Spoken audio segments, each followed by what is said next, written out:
22 अप्रैल को जम्मू कश्मीर के पहलगाम में हुए आतंकी हमले के जवाब में भारत पाकिस्तान में संचालित आतंकी ढांचों को निशाना बनाते हुए ऑपरेशन सिंदूर नामक एक सख्त सैन्य कार्रवाई की है।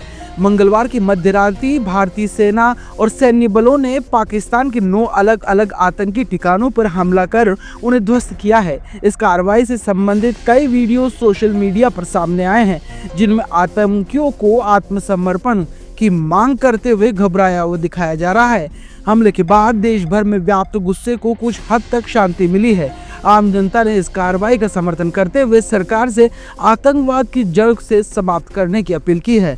अजमेर के दरगाह के उत्तराधिकारी सैयद नसीरुद्दीन अली चिश्ती ने इस ऑपरेशन पर प्रतिक्रिया देते हुए 22 अप्रैल को जिस तरह से धर्म पूछकर निर्दोषों को निशाना बनाया गया, उसका करारा जवाब देना आवश्यक था। उन्होंने कहा कि प्रधानमंत्री नरेंद्र मोदी के नेतृत्व में सेना ने पाकिस्तान में घुसकर 9 स्थानों पर आतंकी ठिकाने नष्ट किए हैं, जिससे पाकिस्तान में आतंकवाद की कमर टूटेगी। उन्होंने ये स्पष्ट किया कि यदि पाकिस्तान अभी नहीं सुधरता तो भारत को और कठोर कदम उठाने होंगे।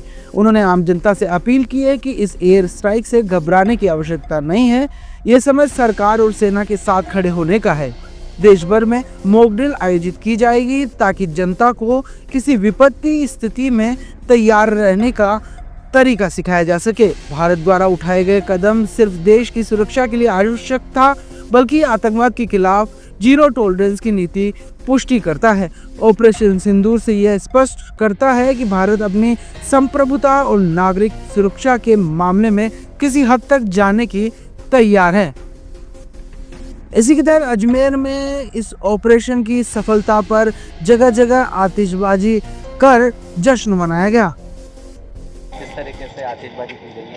22 अप्रैल को हमारे स्वर्ग जम्मू कश्मीर के पहलगाम के अंदर पाकिस्तान के कुछ आतंकियों ने जो नापाक घटना अंजाम दी थी, उसका आक्रोश पूरे देश भर के अंदर था। और उसके हमने देखा कि इसी विजय स्मारक पर जब हम लोगों ने पुष्पांजलि का कार्यक्रम करा था, तो हर व्यक्ति के अंदर इस बात का आक्रोश था कि कब तक हम पुष्पांजलि और श्रद्धांजलि का कार्यक्रम करेंगे, मोमबत्ती जलाएंगे। देश के प्रधानमंत्री के नेतृत्व में लोगों को उम्मीद भी थी कि कहीं ना कुछ कार्रवाई की थी। और इस घटना के समय उन आतंकियों ने जो हमारे आम जनमानस को मारते समय कहा था कि जाकर मोदी को बता देना, वो गूंज निश्चित रूप से प्रधानमंत्री के कानों में गूंज रही होगी। और 22 अप्रैल से वो गूंज का जवाब आज देश के प्रधानमंत्री ने तीनों सेनाओं के नेतृत्व में दिया। और भारतीय सेना के जज्बों को सलाम दूंगा कि उन्होंने जो ऑपरेशन सिंदूर करके उन माताओं बहनों के सिंदूर का मान बढ़ाने का काम किया है। और इस ऑपरेशन के माध्यम से हमारे जो सैनिक वहां पे गए थे, उन आतंकियों को नस्तानुबूत करने के बाद सही सलामत हमारे सारे सैनिक भारत के अंदर वतन को लौटे, उसके लिए पूरी सेनाओं को बधाई और शुभकामनाएं देता हूँ। और आज पूरी देश की सेना के साथ पूरा देशवासी खड़ा है। हमने अपनी भी खुशी को बताते हुए हमने आतिशबाजी भी की है। और कहीं ना कहीं